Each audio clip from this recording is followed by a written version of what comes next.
So it gives me the opportunity to come here once a year, and as I say, it's one of the highlights of my year. Not least because I get to meet so many people from all over the world. I haven't had a chance really to look at the list this year, but if it's anything like previous years, and I know that we have representation from just about every continent on the planet. And I see that we have yet again managed to expand the walls of this room and this institution, this august institution, and get more people in here. So it's really great for me to be here, also to be able to interact with my colleagues that I don't get to see that often. And so all around, this is a great opportunity for me. Unfortunately, I'm only going to be here this year. Hopefully next year I'll be here a longer time. That won't help you, but I will be here today and tomorrow, so I hope I get an opportunity to chat with some of you and to meet you all. And I please encourage you to come up to me and ask me any questions. Now, I was introduced by Pete as having my institutional home at the University of Texas at Dallas. The more astute of you will already have realized that I probably did not grow up in Dallas. East Texas, yeah.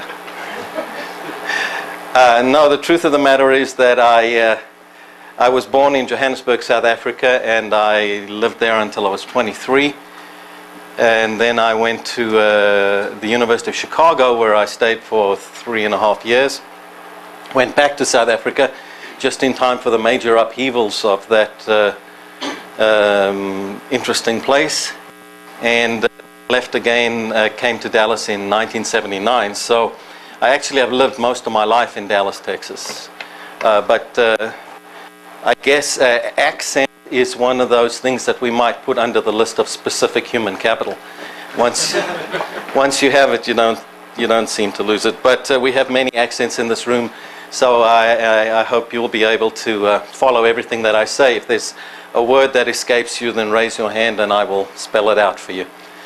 I'm going to talk today about capital theory, and if we have time, about the theory of interest. Now, this is a real tall order to, in a space of, an hour or so, to talk about the theory of capital. Indeed, when I was an undergraduate economics student in South Africa under Ludwig Lachmann, we spent, I don't know, a couple of weeks at least on capital theory, and I can hardly do it justice in the time that we have available. But maybe what I can do is at least whet your appetite for more, raise some ideas, plant some ideas in your head, and encourage you to think about some of these things. Also, to put the capital theory in its perspective with regard to Austrian economics in particular, and with regard to economics in general. Capital theory is something that sort of has disappeared as a separate area of study in the mainstream of economics. And in a way, that's because basically economists have stopped understanding capital theory for about 100 years or so, and really haven't understood the importance of its applications. Except recently, as Pete said, there's something of a rediscovery of its importance in the area of management studies. And I hope I'll get a chance to talk a little bit about that. Now, the other thing I wanted to say is that notwithstanding the importance of all the lectures that you will listen to, this is the most important lecture that you will hear. And the reason is because capital theory is sort of essential for every other topic that my esteemed colleagues are going to talk about. In a way, we had a little bit of a discussion about what the best place in the schedule would be. And I like to think that it would be best coming immediately after the history of economics, as sort of lead into all the other topics like entrepreneurship, like monetary theory, like business cycles. The whole description of the business cycles that you're going to hear after this really is predicated on a particular understanding of the role of capital in the economy. So in any way, the way it worked out, this is it turns out to be a really good place for it. It's a set of foundational ideas, and that's, just wanted you to be aware of the importance of the topic. If that sounds self-serving, it certainly is.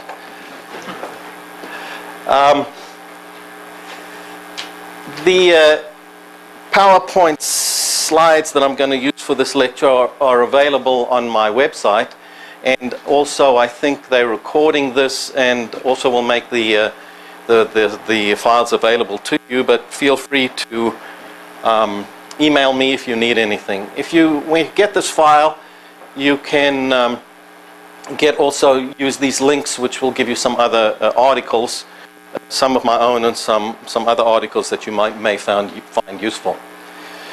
Okay, so I'm going to try and do two things here in two parts. We may actually only get through part one. We'll just take it as it is. It's a spontaneous order, an evolving product. So we'll see each group is different, each experience is different. We'll see how we go. The first part is on the theory of capital, and that will take up most of our discussion. The theory of interest is, I don't know, equally important. It's very important also. It's a little more difficult to talk about in a short space of time, but my experience is that if I get to say anything about the theory of interest, it's usually about 10 minutes or so. So we'll see how that works.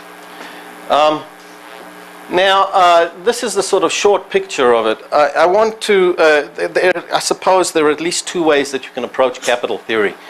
You can come into the classroom and talk about a set of techniques and technical issues about the relationship between value and time, between the way in which value is created and perceived over time, which really is what capital is all about.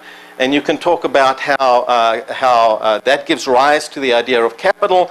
And once you have that idea, you get into the question of how should you value different streams of value at different points in time, streams of revenue or utility or whatever they are. And that brings up the question of discounting and brings up the technical issues about how you how you can compare values and so on. Also, how you can decide which values are bigger and which are smaller, and how they work in different kinds of model economies. There is a strand of capital theory that does that mathematically, and that is exactly what I am not going to do today. We're going to instead talk about the ideas of capital rather than capital techniques of capital theory, and for obvious reasons, I think, because I want to go for the higher level of abstraction so that you can get an essential understanding of what is involved. And you cannot do that without a very large dose of history of thought, especially the history of thought of Austrian economics, but a little bit also of the history of thought of economics in general. So this will be very, very heavily weighted, this discussion will be very heavily weighted onto the development of Austrian economics seen through the eyes of capital theory, if you like. So of course you know by now, since you already learnt it for a long time, maybe some of you this morning, that it all starts with Karl Menger in his Principles of Economics. And it turns out actually in 1871, turns out that he has remarkably, in a very short space of time, all of the essentials of Austrian capital theory in that little book of his.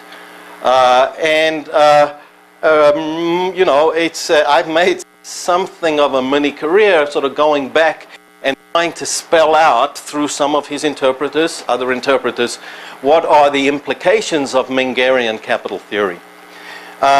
And others, you know, it's gone in, as with all great thinkers, sometimes their ideas go in many different directions. And he had two illustrious disciples, Friedrich von Wieser and Bombarwerk. It's too late now to teach me the correct pronunciation of that name. I seem to remember that the accent should be on the second syllable, Bombarwerk. But, you know, so excuse me, those of you who are purists in that regard. But Eugene or Eugen von Bombarwerk was a very well-known economist and also politician, Minister of Finance in Austria. And Menger was a well-known professor, but I would say that if you, up until recently, if you stopped any economist at random and asked them about Austrian economics, they would probably, and asked them to randomly associate, they would probably say capital theory and Bombarwerk. Those are the two things that would sort of stick in their minds. For some mainstream economists, until recently, Austrian economics was synonymous with capital theory. Austrian capital theory was all that they knew about Austrian economics, and that was the economics of Bombarwerk. And as you will see, he took the ideas of Menger, which in a way appeared in that succinct form, I don't want to say abbreviated, because that's all there, and he spelled them out at great length, ultimately filling 3 volumes in his great work, Capital and Interest. Some of it is about long debates about the nature of interest, some about the nature of productivity, but I mean, he was very well known during his time, and his ideas, as I say, were used by many different scholars in different ways. For example, those of you who are economics students, Bombarwerk really lays out the essentials for what later came to be the neoclassical production function. His ideas were also picked up by Marxists. Of course, he was very critical of them. He wrote that definitive work, Marx and the Close of His System. But his ideas on value and time, value over time, were very influential in a number of different ways. So he's very important, and we'll have to look at him in a moment. Now, of course, then the next generation of economists closer to our own is Ludwig von Mises and Friedrich Hayek, colleagues, and Mises for some time the mentor of Hayek, Nobel Prize winner. Hayek did a lot of work on capital theory. In fact, it was sort of the motivating basis of the debate, the punctuated debate between him and Keynes, John Maynard Keynes, and also his own capital controversy debate between him and Frank Knight at the University of Chicago and some others. And Mises, one of the things I have not done really, that is a remaining project for me at some time in my life, to go back and try and distill Mises' view on capital, because he doesn't really treat it as a separate subject as far as I'm aware anywhere in his many works, but his ideas on capital are very clear, and it would be worthwhile to try and pull it all together. But Hayek is the one who really continues specifically in the Bombarwerkian tradition. Ultimately, his last really, I can say, specifically economic work, full-length work, is the Pure Theory of Capital, which gets published in 1941. And he, by his own admission, said it thoroughly exhausted him. And then you come into the more modern generation. Well, yes, Rothbard, whose views on capital are pretty clear, but has a little bit of a different take. And Lachman and Kerzner, who have more Bombarwerkian approach, but I mean, fortunate enough to have heard Israel Kerzner just now. And in fact, he is an historic figure. And so there's a rare privilege that maybe you might not have been fully aware of. He and Lachman were colleagues and friends, and in a way intellectual adversaries. They they agreed on many things about capital theory, but disagreed on some essential aspects of its implications, if you like. I'm a Lachmanian, called by some elements in the Austrian tent a Lachmaniac, and just to give you a feel for how heated these esoterica can become, and I hope I'll be able to indicate to you some of the nature of that disagreement there. As Pete mentioned, there are a number of current applications of capital theory in different areas. One of the really rewarding things in my life has been that I wrote that book, Capital in Disequilibrium, in 1999, and I mean, it was published in 1999. I really wrote it a few years preceding that and thought about it for 20 years preceding that. I'm sort of really happy to see the flowering of many of the ideas of capital theory that are in that book and other places being brought to bear in applications within and outside of Austrian economics too, particularly in the last, very recently, in the last 5 to 8 years or so. I said earlier that if you stopped an economist randomly on the street and you said Austrian economics, they would say, capital theory or Bombardier. Actually, if you stopped a mainstream economist in the street today and you said Austrian economics, they would look at you blankly, mostly. If you stopped a management scholar on the street, probably, there's a very high probability, and you said Austrian economics, there's a very high probability that they would look at you and they'd say, entrepreneurship, Israel Kirzner, and more recently, more and more, Ludwig Lachmann, which is astounding to me.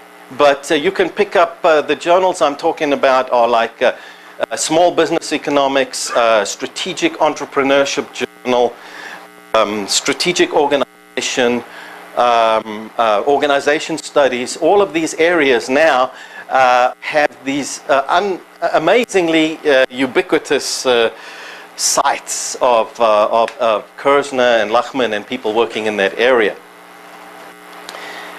So that really is very exciting for me to see that happening. So it's within Austrian economics, of course, we have the application to business cycle theory, and Roger Garrison is going to talk to you about that. Next up, I believe. You heard already from Steve Horwitz on monetary equilibrium, and he's going to talk to you some more about inflation.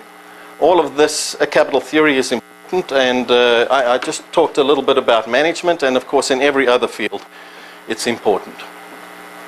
But if you go a little bit further back, if we try to broaden our scope a little bit and look not only at the development within Austrian economics, but try and get a broader compass, I want to try and make you aware of sort of where it fits in within this broader canvas of the development of economics in general. So if you go back to Adam Smith, I'm not. Sometimes we like to say that Adam Smith is the father of economics, as though there was no economics before Adam Smith, and I'm sure that's not the case. I'm not claiming that's the case, but Adam Smith is a wonderful place to start for many of the ideas that I'm going to be concerned about. It's been sort of fashionable recently to try and trash Smith, to say that he was neither the father of economics nor was he very free enterprise. He was actually a closet statist, and many things about him. I don't claim to be an expert on that. All I know is that when I read him, I find it edifying and productive. It's one of the most impressive writers still to this day. I mean, the fact that you can buy The Wealth of Nations, take it off the shelf at a popular bookstore sometimes, and you can open it up, written in 1776, and you can still read it today with profit and understand it. And he, as we will see, he manages to encapsulate in a very short space of time, with an amazing economy and clarity of language, some very, very important ideas. I think that's really the source of his strength and resilience as an authority.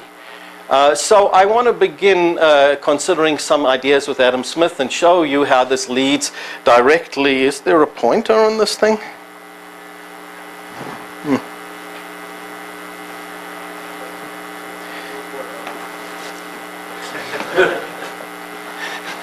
It leads directly to Karl Menger, and to alert you to the fact that this differs from the other stream of the development of economics in general that I call the Ricardian turn. Well, actually not, I don't call it that, but it has been called the Ricardian turn. And that sort of, if you go down the middle here, that David Ricardo, being a disciple of Adam Smith,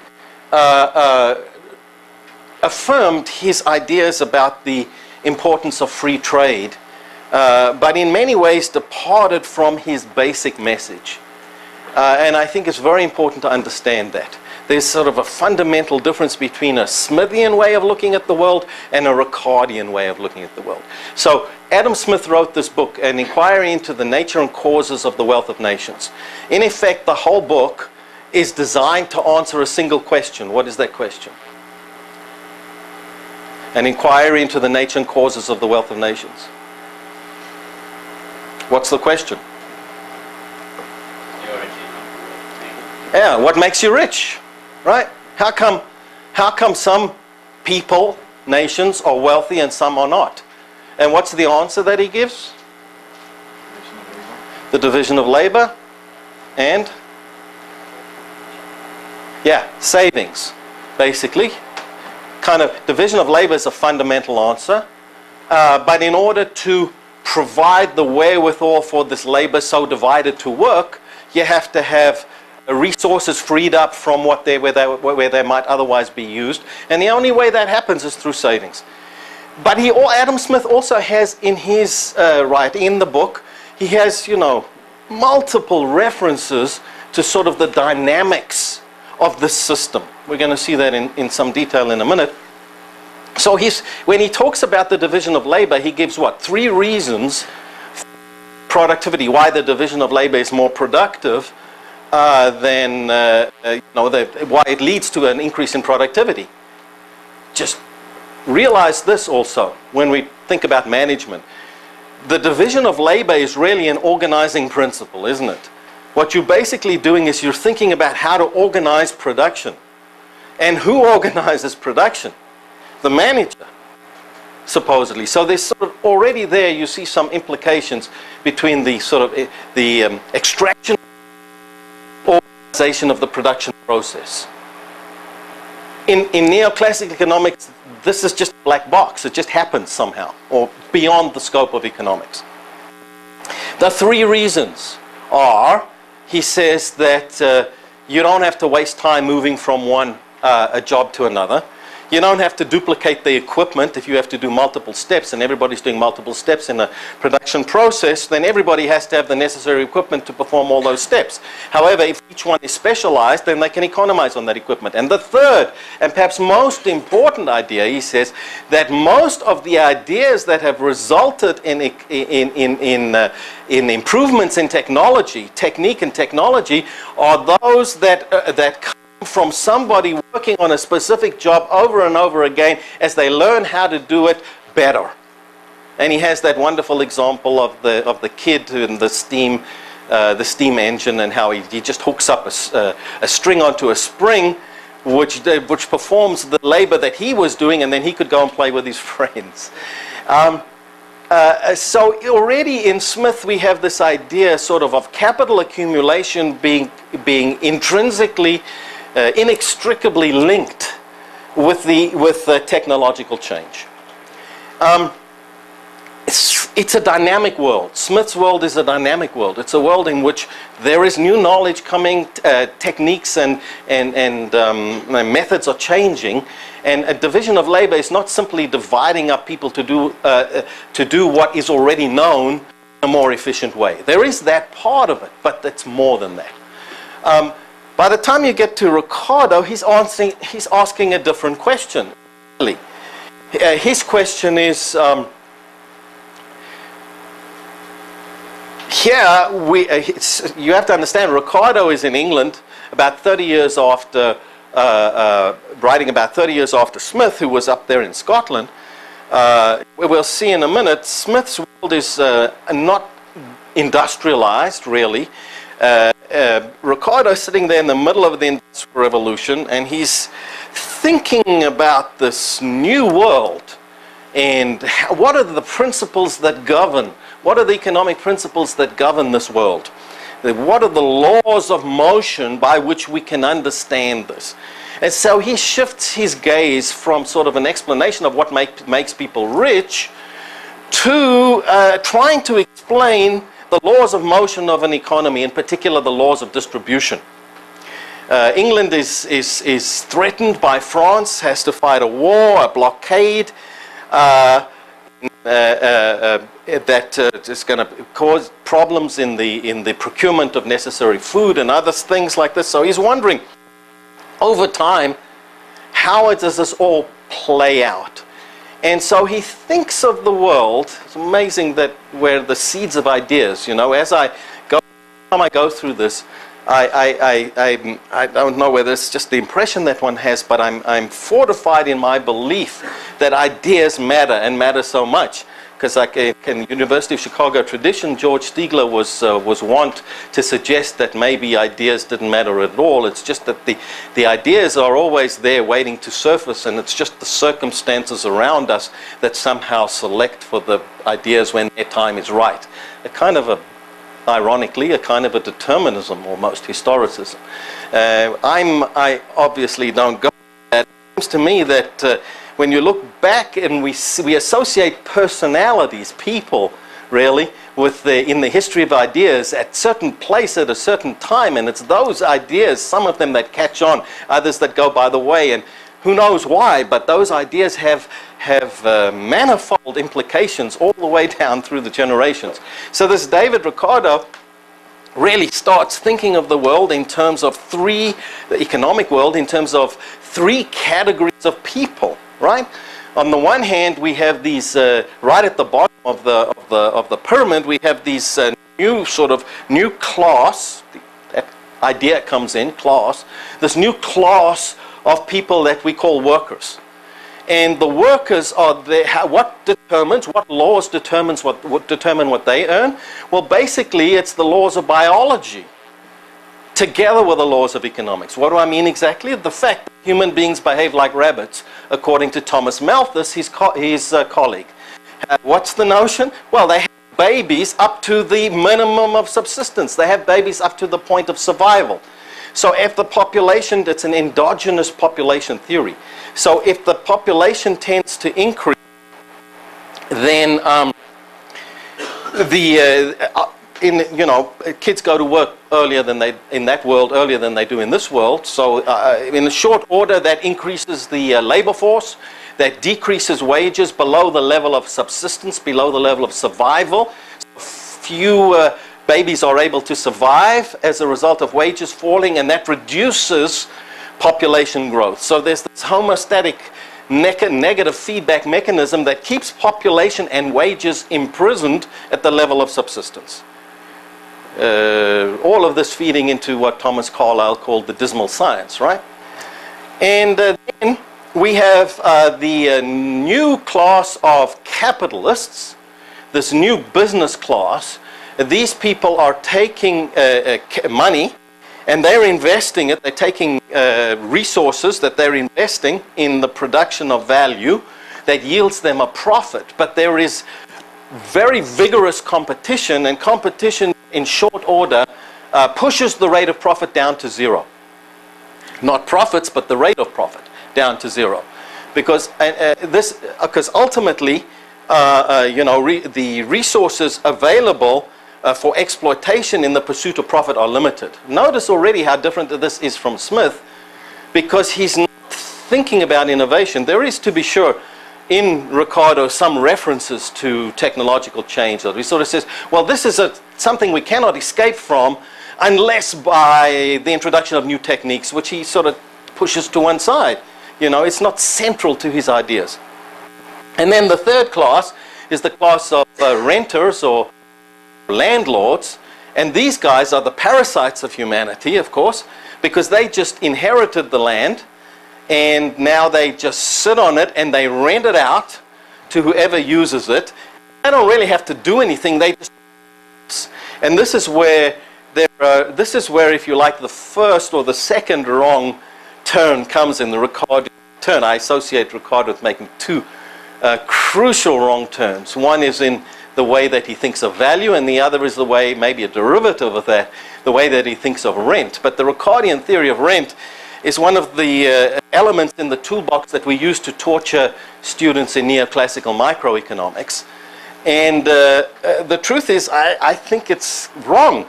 I think it's wrong. I don't think it's a correct theory. Or put it another way, it maybe can be derived as a special theory of rent. But ever since Ricardo, neoclassical economists think of rent as sort of a surplus.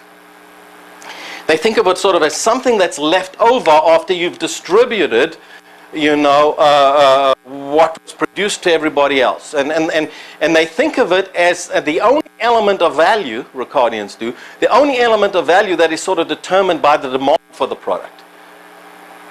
Because, why? Because land is fixed in supply. So its price is not going to, price change is not going to affect how much of it is actually available. But it will affect how much is used. Because you will, depending on the price, you will extend production up to the margin of production from superior to inferior land, up to the margin of production where you get to zero rent land. Everything before that, the intramarginal unit of land is going to earn a positive rent. The most productive land is going to earn the most rent, and second most productive, the second, so on. I don't want to get hung up on the details of this, but what he has in mind then is this, is that over time, as the society accumulates value, you have the workers earning wages at a fixed rate, you have the capitalists earning profit at a zero rate of profit, and you have the renters earning an unspecified amount, the landlord's unspecified amount of land, and that's the sort of the laws of motion of society. So you got land, you got the workers, labor, and you got capital, land, labor, capital, right? That's sort of the elements that ultimately go into the production function and the way by which we think of economics. And of course, you see what happens here by a sort of quick sleight of hand is that these categories get identified not so much with functions, labor or capital, but with people, with classes in society. So they become coterminous with the identification. Labor is really a group of laborers, and the laborers are not capitalists, and the capitalists are not laborers. Where you live in America today, of course, everybody who works is a capitalist, and maybe also a landowner. So that's a very important turn right there. It's from David Ricardo that we get the development of the labor theory of value, as I'm going to talk about in a minute, and the development of Karl Marx's ideas among other socialists, and the neo-Ricardians and post-Keynesians who all use this basically cost of production valuation view of Ricardo. And it's the neoclassicals that take off from Ricardo as well, and that's a very important, it's very important to note the difference. So Carl Menger, as I'll try and explain, develops his theory without any debt to Ricardo, and indeed a lot of debt to Adam Smith. A couple of other names that you should mention.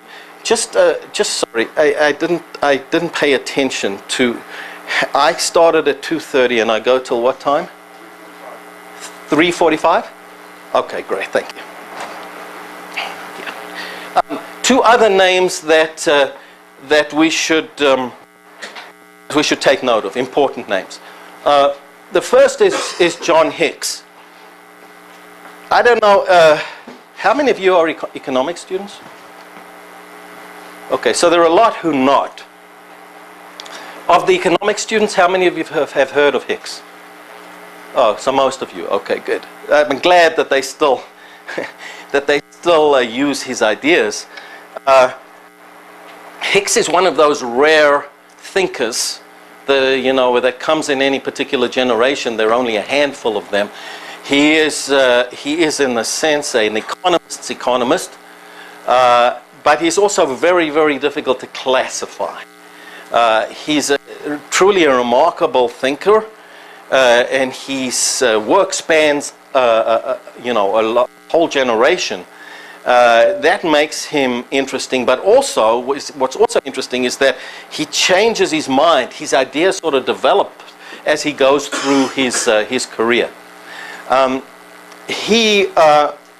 Just about anything that he writes is important, but he writes a series of seminal articles in a number of different fields and a number of different also schools of thought, if you like.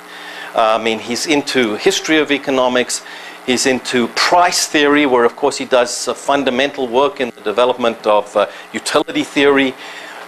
He's into macroeconomics, where he's a contributor for the development of the ISLM model. And so this is just one of those giant thinkers. Not such a great writer, but he writes very compactly, sometimes difficult to follow, but certainly a great thinker. And he's of interest to us because he had a particular sympathy for the Austrians. He had a particular sympathy and respect for the Austrians. This comes through in his respect for Hayek, who was a colleague of his at one point, and also, surprisingly, for Lachmann. And a lot of his work is on capital theory. He published 3 major works, perhaps in descending order of importance for the profession as a whole, but not necessarily importance as to their content, that have capital in their title. So it's capital and value, capital and growth, capital and time. Capital and value is really a neoclassical neoclassical thesis, where he does a lot of the foundational work that later on becomes the basis of neoclassical consumer theory. Capital and growth is that much closer to Austrian economics, but it really feeds also into a lot of the development of the quantitative growth theory that later on is developed. And capital and time, perhaps the least well known and his last major work, which is subtitled a Neo-Austrian something or other, a Neo-Austrian essay or treatment, or Neo-Austrian, interestingly enough. And in that book he says that he has his whole life been thinking about capital one way or another, and that he credits the Austrians, and then he refers to Lachmann at one point, saying that he hopes that Lachmann will be happier with this book than he was with Lachmann. Reviewed every one of his works as they came out. And he says, but he doesn't think that he will accept it completely, because although I accept Lachmann's target, it is a target that we can hit only in heaven. And until I get there, Professor Lachmann will have to be happy with what I'm offering him here.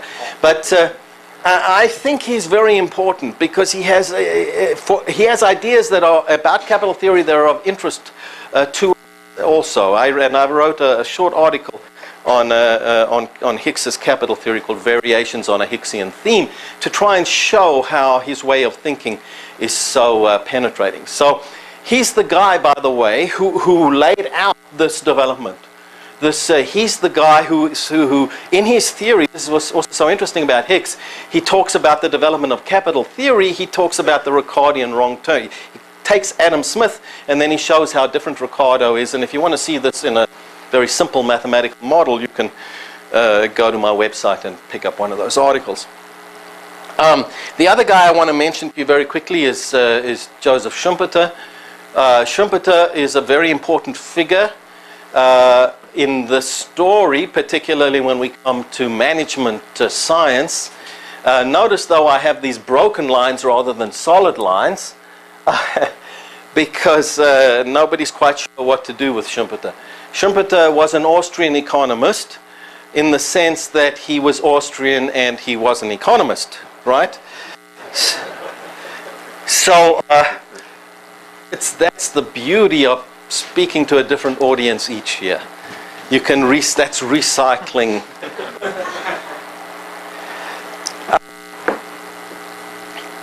He didn't think of himself as an Austrian economist. But he also, of course, had great respect for Mises and Böhm-Bawerk, whom he knew. And he wrote a letter for Hayek when Hayek came to the United States, I think at Mises's request, as a young man to do a tour. And his History of Economic Analysis, published posthumously, he brings in Austrian theory at many points, including capital theory. And it seems clear to me, I have an article with a friend on this, and we're waiting to see if the article gets accepted. We don't have knockdown evidence on it, but it seems to us pretty clear that basically both Lach